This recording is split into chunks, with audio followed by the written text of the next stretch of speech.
Cette vidéo est une présentation de la boutique Somerset et Café Shop.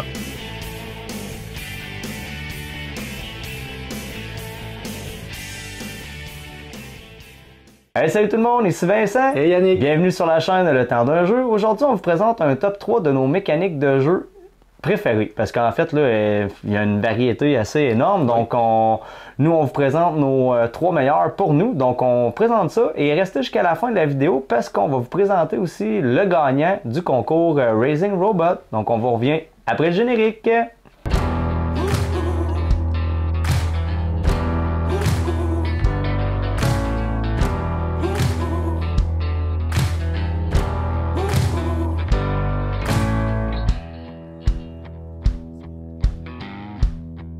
Alors Yannick, top 3 mécaniques de jeu. Par quoi tu commencerais à ton numéro 3? Écoute, c'est pas facile quand même de choisir parce que on utilise beaucoup de mécaniques de jeu différentes dans nos jeux de société. Mais bon, il fallait en choisir 3. Donc j'en ai choisi 3. Puis ma troisième, en fait, ce serait la mécanique de placement d'ouvriers. Donc c'est sûr que c'est une mécanique souvent parmi tant d'autres dans les jeux de société.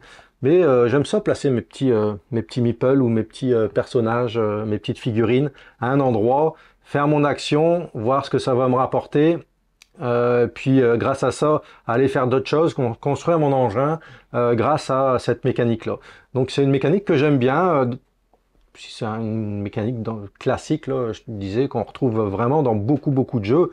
Dans les classiques, on va avoir Dune Imperium, qui est un grand classique dans la pose d'ouvrier. Souvent, dans la pose d'ouvrier, il y a un petit côté frustrant parce que tu vas placer ton ouvrier, puis à l'endroit où tu es, les autres vont pas pouvoir y aller. Donc, il y a aussi un petit côté tactique, ça amène aussi un petit côté tactique. Moi, si je fais ça, qu'est-ce que ça va me rapporter? Qu'est-ce que ça va empêcher les autres de faire par rapport à où est-ce qu'ils en sont arrivés? Donc, c'est une mécanique que j'aime beaucoup. Donc on a cité Dune dans les classiques. On a, moi j'aime bien aussi Teotihuacan dans les placements d'ouvriers. Je sais que toi tu l'aimes beaucoup, les ruines perdues de Narak. Oui. Donc vraiment un classique dans les parmi tant d'autres. J'aurais pu parler de deck building, j'aurais pu parler bien d'autres choses, mais mon troisième c'est placement d'ouvriers. Est-ce qu'il va y avoir d'autres deck building? On ne sait pas, c'est un top 3, donc on va vous le dire tantôt. Mais placement d'ouvriers, pour moi, une mécanique que j'aime beaucoup. Donc, de mon côté, en numéro 3, c'est les jeux conquête de territoire. Là, on s'entend, si on parle de classique comme tu parles, en conquête de territoire, tout le monde a joué à risque. Tout le monde. Tout le monde, sans exception. De mon côté, moi, ce qui m'avait marqué au niveau des conquêtes de territoire, c'est Blood Rage. Blood Rage m'avait beaucoup marqué. Les Lord of Hellas, Rising Sun, Hank, Kemet, c'est tous des jeux, en fait, là, de conquête de territoire. J'aime ça, cette montée-là en puissance où tu montes ta faction, tu essaies de tout ramasser sur ton territoire, et parce que ça vient beaucoup avec des miniatures. Oui. J'ai déjà vu un conquête de territoire avec des petits meeples en bois. Non. Oui, route. Ouais, mais ça a pas la même prestance. Non, c'est pas vraiment un conquête de territoire. Oui et non, là. Je veux dire, c'est pas le principal, là. Mais... Non, c'est ça. Fait que, non, moi, de mon côté, là, Blood Rage, j'aime beaucoup la thématique, là, tout ce qui est viking, chevalier pour les conquêtes de territoire puis tout ça.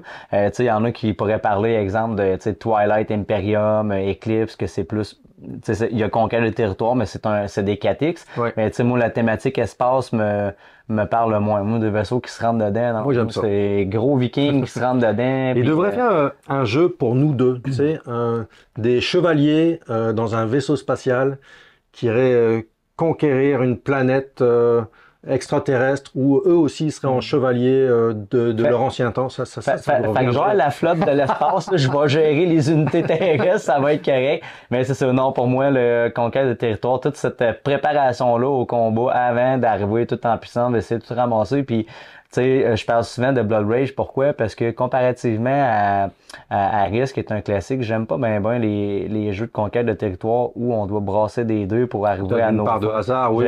J'aime pas ça. J'aime ça avoir un certain contrôle sur la game. Il y a tout le temps ce qu'on appelle un fog of war, des cartes, mettons, que tu as en main, que tu peux causer une surprise. Mais tu sais, en fait, dans dans les vrais champs de bataille, c'est un peu ça. Tu sais, il y a tout le temps des surprises, tu sais pas ce que l'autre va faire. Et il y a tout le temps des petits, dans ces jeux-là, des fins stratèges qu'on voit jamais venir, qui sont parentaux, puis qui arrivent, pouf, tout ramasser. Oh boy, celle-là, on l'a pas vu venir. Fait que j'aime ça dans ces jeux-là de conquête de territoire, de voir les stratégies de tous et chacun, parce qu'il y a des choses qu'on n'avait pas vu venir ou qu'on n'avait pas vu le jeu sous cet angle-là. Fait que je trouve que ça donne vraiment des belles parties, là. Fait que pour moi, numéro 3, conquête de territoire. Parfait, super. Ouais, une belle mécanique aussi. J'aime ça aussi. Mon deuxième, c'est la mécanique de... j'en ai pas joué à beaucoup, il y en existe beaucoup moins quand même que par exemple la Poste d'ouvrier, mais c'est les jeux à identité cachée. Oui. J'aime beaucoup pour l'ambiance que ça va amener autour de la table. On s'entend que, bon, bah, on parle de jeux de société. Jeux de société, on va jouer en société, hein, c'est la base, là. Donc, il y a des jeux aussi qui jouent en solo de plus en plus, là, d'ailleurs. Mais moi, j'aime beaucoup avoir du monde autour de la table pour jouer. Donc, ces jeux-là amènent beaucoup de monde. Forcément, bah, un grand classique, c'est les loups-garous. Les loups-garous, on peut jouer, je sais plus combien, là, mais ça peut être nombreux. Les derniers en liste, bah, ils ont quand même quelques années. Il va y avoir Secret Hitler aussi qui amène beaucoup de discussions aussi. La thématique, des fois, elle peut rebuter un petit peu sur ce jeu-là. Ou alors L'Ombre du Kraken, le dernier qu'on a joué, Avalon aussi, qui est un très bon jeu auquel j'ai jamais joué. Toi, tu y as déjà joué. Oui. Donc, c'est pour l'ambiance que ça amène. Ça amène beaucoup de discussions, de la suspicion, beaucoup de rire souvent aussi autour de la table. Donc, c'est une mécanique que j'aime beaucoup pour l'ambiance que ça amène, puis la chaleur autour de la table par rapport au monde avec qui on peut jouer. Puis tu vois, là, moi, Loup-garou, autant que c'est un classique, autant que c'est un jeu que je déteste jouer. Pas parce qu'il est pas le fun. J'aime beaucoup l'animer, je n'aime pas y jouer. Pourquoi? Parce que, comparé les autres jeux qu'on a nommés, tu sais, Avalon, L'Ombre du Kraken, c'est que, exemple, au Loup-garou, t'es 20 autour de la table, puis t'es le premier amoureux, c'est terminé. Fait que ça, pour ça, je trouve ça vraiment désagréable. L'anime, j'adore ça. Mais pour les autres jeux que t'as nommés, tu sais, en fait, t'avances dans les rangs tranquillement pas vite et vous avez des objectifs, dans le fond, collectifs, dépendamment de quel bord que tu es, des méchants ou des gentils ou tout ça, mais tu restes jusqu'à la fin. Puis si jamais tu es mort pour une X raison, ben la partie souvent est avancée à 85%, tu es sur le bord de finir. Donc t'as pas trop d'attente, contrairement au loup-garou. Si tu meurs le premier, là, ben, tu regardes ce qui se passe. Ça peut être le fun aussi de regarder ce qui se passe, mais tu participes plus. Là. Non, c'est ça, effectivement. Mais tu sais, puis je suis d'accord avec toi, tu sais, plus qu'on a ces jeux-là, mieux c'est. Puis je te dirais, le seul inconvénient que moi j'ai eu dans certaines parties, c'est que souvent t'en as on appelait ça des bavards, du monde qui parle beaucoup plus que d'autres. Fait, tu sais, pour ceux qui parlent pas beaucoup, sont plus en retrait, en observation pendant que les autres. Mais ça dépend vraiment du groupe de joueurs que tu as. Mais souvent, là, les parties qu'on a faites, on avait quand même des beaux groupes, ça discutait, c'était échange beaucoup de rue. Fait que non, vraiment. On se connaît, on joue toujours plus ou moins avec les mêmes personnes, donc on sait avec qui on va jouer. Mais c'est vrai que ça peut, les gens qui sont pas trop extravertis, je dirais, ça peut être un des jeux qui vont peut-être rebuter parce que on va passer la game à observer puis on n'osera trop rien dire. Enfin, mais bon, c'est ça. C'est des jeux qui jouent avec souvent une gang que tu connais aussi. Ouais. Alors, de mon côté, mon numéro 2, c'est les jeux de placement d'ouvriers, de gestion de ressources. Et pour moi, ce qui représente en fait cette catégorie-là, c'est Age of Innovation. Tu sais, il y en a d'autres, j'aime beaucoup la Granja, mais moi, Age of Innovation représente ce qu'est un placement d'ouvriers et gestion de ressources complet. Les premières fois que j'avais joué à cette mécanique de jeu-là, on place, il y a beaucoup de matériel et tout ça, puis là on se dit, ah ok, on peut juste faire ça, mais on développe petit à petit, puis au fur et à mesure, là, à un moment donné, poup, là, ça pop. Là, il y a plein d'options, il y a une belle salade de points à faire, tu essaies d'optimiser ta stratégie pour faire le maximum de points. Et avec ça vient la qualité du défaut qui est l'analyse. Ouais. L'analyse à pu finir. Tu sais, quelqu'un qui veut absolument avoir le meilleur combat à faire, là, ça se peut qu'on finisse plus de finir. Mais souvent, dans ces jeux-là, les premières fois qu'on y joue, moi, ce que je dis souvent, c'est essayez les avenues, testez vos affaires, puis après ça, à la fin, vous allez calculer vos points, vous allez dire, ah oui, j'aurais dû aller plus par là, j'aurais dû aller plus par là. Tu sais, t'essayes des choses. Puis là, après ça, quand t'es habitué de jouer avec des joueurs qui jouent ce style de jeu-là, là, c'est le fun. Là, il y a tellement de stratégies, là, puis ça te permet de voir toutes les stratégies de tous et chacun, puis toi, ben, d'essayer différentes avenues parce que tu connais le jeu. Tu sais, la granja, c'est un peu pareil avec les gestions de ressources. Fait que non, moi, Age of Innovation, je sais que tu y as pas, Non, tu y j'ai as pas pas joué encore. joué. Tu sais, on avait, je pense que j'en avais déjà parlé, c'est comme un Terra Mystica en fait 2.0, Oui. mais il est vraiment meilleur, je trouve, mais à tout point, surtout dans le draft de tes factions. En fait, tu peux drafter ta faction avec ta tuile de départ, ton pouvoir de départ, tout ça. Puis j'aime beaucoup comment c'est fait. Le seul hic dans le jeu-là, c'est que mon Dieu, qu'il aurait dû penser automatiquement à un insert que j'ai fait.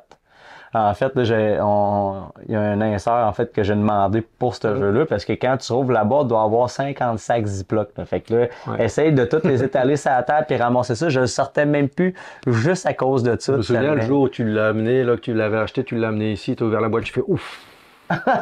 Oh le jeu, non, sortir ça, ranger ça, là, non, c'est Puis tu sais, pour moi, dans ma ludothèque, c'est le jeu qui est le plus complexe, mais plus complexe, oui et non, dans le sens que, tu sais, nous, on est habitué de jouer à des jeux complexes, fait que tu sais, au début, il y a l'air d'avoir beaucoup de matériel, mais ça se fait quand même bien, là. Tu sais, tu places tes meeples, tu gères tes ressources, tu terraformes tes territoires, tu essaies d'augmenter ta navigation, tes outils pour construire plus de choses. Faut essayer de tout faire. Non, tu peux pas essayer, tu peux pas essayer de tout faire, mais en même temps. Prends une avenue, première partie, prends une avenue, vas-y là, puis après tu verras.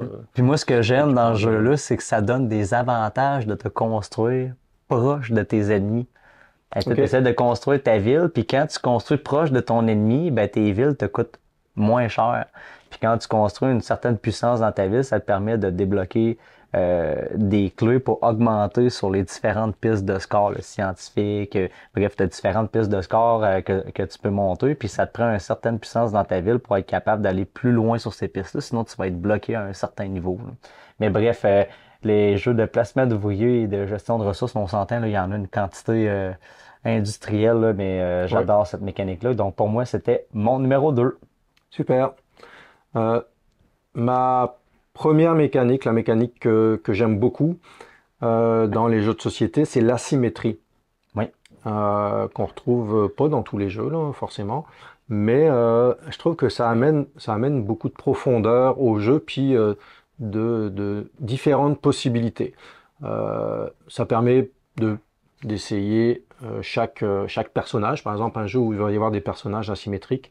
On peut se concentrer ou approfondir un personnage si on veut, puis on peut essayer tous les personnages pour voir c'est quoi ça, qu'est-ce que ça va nous amener comme avenue de jeu, de tactique dans le jeu de société.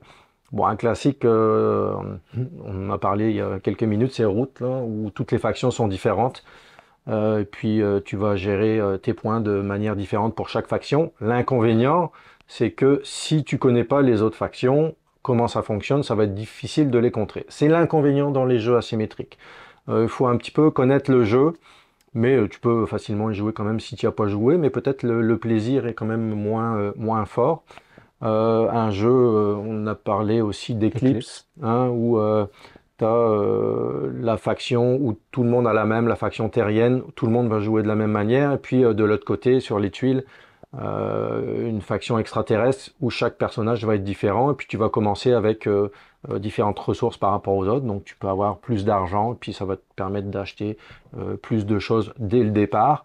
Il y en a qui vont s'orienter vers l'attaque, donc ça permet d'avoir plusieurs possibilités et d'explorer différentes façons de faire le jeu aussi, parce que quelquefois quand tu as toujours les mêmes factions, puis si tu as une méthode qui fonctionne bien, tu vas avoir tendance toujours à faire la même chose, tandis qu'une asymétrie, ça va te permettre de voir d'autres choses aussi, puis développer tes capacités de jeu pendant ta partie en fait. Moi, j'ai tout le temps un doute, moi, quand je joue à ces jeux-là, là, avec le monde. Je pense pas que le monde soit mal intentionné, mais mettons, on parlait de route. Là. À un moment donné, le monde y jouait, là, puis OK. J'ai laissé aller, fait que là, je me dis, tabarouette, je me suis fait passer une petite vite, moi, là, puis je suis pas au courant. Ça se pourrait, quand tu connais pas ce que les autres font. Fait que tu laisses aller, puis t'espères que tu t'en es pas fait passer une petite vite. Là. Ça va toujours être des jeux un petit peu plus complexes quand il y a de la symétrie, et donc ça va être aussi des jeux qui vont être plutôt pour des gens qui ont l'habitude de jouer à des jeux de société. parce que ça peut être un petit peu rébarbatif si t'as pas l'habitude de jouer. Dans les classiques, on a aussi Nemesis, ça fait partie de mes jeux société préférés de tous les temps, où chaque personnage va avoir des capacités différentes, donc tu vas pouvoir t'allier à des personnages ou au contraire essayer d'en bannir un parce que ton objectif personnel justement ça va être de tuer tout le monde par exemple. Ouais. Enfin, que tout le monde ne survive pas de tuer tout le monde parce que t'as pas le droit de tuer directement les gens. Mais donc ça fait partie des classiques aussi dans les jeux asymétriques que j'aime beaucoup. Donc c'est ça, c'est ma mécanique, une des mécaniques préférées et peut-être ma mécanique préférée, l'asymétrie dans les jeux de société. Moi, je vais faire un parallèle avec ton asymétrie parce que moi, dans mon numéro 1, c'est les jeux coopératifs. Donc, dans les jeux coopératifs, souvent, il y a de l'asymétrie parce que les pouvoirs sont pas les mêmes et c'est correct parce il faut comboter tout ça pour arriver à nos fins et vaincre souvent le vilain. Et quand on parle de jeux coopératifs, moi, il y a tout le temps les deux jeux qui me reviennent en tête, c'est toute la gamme des Zombicides et toute la gamme des Marvel United. Fait que tu sais, je sais qu'il y a une pléthore de joueurs qui ont joué à ces deux gammes de jeux-là, mais j'aime beaucoup cette mécanique-là pour toute l'ambiance que ça l'amène alentour de la table. Et surtout pour intégrer en fait les nouveaux joueurs à vouloir poursuivre en fait dans les jeux de société parce que tu sais si j'arrivais tu sais comme nous on est habitués puis on arrive dans un jeu où c'est qu'on est très compétitif puis on connaît le jeu puis on est en train de poivrer tout le monde puis en train de sacrer une volée en fait aux autres joueurs, tu sais je suis pas sûr tu sais qu'ils vont triper. Fait que moi je trouve que ça l'aide à intégrer les nouveaux joueurs et à leur ouvrir en fait la vision sur, tu sais, on n'est plus au Monopoly, au clou pis ces affaires-là. C'est tellement vaste. C'est tout ce qu'on peut s'imaginer en fait se fait en jeu de société aujourd'hui. Tu sais, il y a plus de limites. Les jeux de société sont très beaux aujourd'hui. Puis justement, tu sais, j'ai fait une partie de Zombicide avec mon voisin qui, tu sais, c'est pas un gros joueur de jeux de société. Puis, tu sais, c'est le fun de pouvoir s'assurer, tu sais, relax, de jaser ensemble. Puis ça amène vraiment une belle ambiance. Puis ça a fait en sorte que quand je lui ai présenté ça, ben il y avait le goût de rejouer après. Je suis pas sûr que si on aurait joué, je sais pas, moi, à Route ou à Eclipse. Puis il aurait peut-être été écœuré. C'est ça. Il aurait peut-être fait c'est fini. Puis par le mec, il m'aurait pu rappeler. Je sais même pas s'il serait sorti de chez eux pour me dire salut le lendemain matin. Mais bref, jeu coopératif, je pense qu'à ce jour, depuis que je suis un joueur de jeux de société, ça va toujours rester, je pense, ma mécanique de jeu préférée pour l'ambiance puis pour intégrer plus de joueurs, tout ce qui est nouveaux joueurs puis tout ça. As-tu joué à Aeon's Head? Non, mais j'en ai entendu parler, puis... un jeu coopératif, pur deck building, on aurait pu en parler de cette mécanique-là aussi, mais ça, c'est le fun, là, parce que tu as une Némésis qu'il faut battre, puis avec nos pouvoirs, on va essayer tous ensemble de battre la Némésis qui veut détruire notre monde. Donc, faudrait qu'on se fasse une partie de ça, c'est vraiment le fun. Alors, fait que c'était nos top 3 pour les mécaniques de jeu. Nous, à la maison, on aimerait ça savoir, tu sais, quelle est votre mécanique de jeu préférée avec un jeu qui représente pour vous ce qu'est cette meilleure mécanique de jeu-là. Mettez-le en commentaire et oubliez pas de vous abonner à la chaîne si jamais vous avez aimé la vidéo. Puis merci à tout le monde qui nous suit à la maison. Comme on dit, Annick et moi, on n'est pas des professionnels, on fait ça pour le fun. Et c'est toujours un plaisir là, de voir qu'on a beaucoup de gens qui nous suivent, fait qu'on est vraiment content de ça. Et ça serait l'heure maintenant du gagnant, en fait, du tirage. D'annoncer le gagnant pour Raising Robot. Alors, on vous rappelle à la maison que tous les jeux qu'on fait tirer sont possibles grâce à la boutique Somerset et Café Chat qui est située à Plessisville. Merci François. On vous rappelle que les jeux sont disponibles, oui, en magasin, mais aussi sur le site en ligne, en fait, là, puis allez voir, allez faire un tour. Il y a plein de choses en fait que vous pouvez commander des fois en dehors des jeux de société, que ce soit pour les cartes, les jeux de cartes à collectionner. Bref, allez voir sur le site internet ou directement en magasin. François, c'est toujours un plaisir d'aller à sa boutique quand on y va. Alors, notre gagnant est... Allons-y.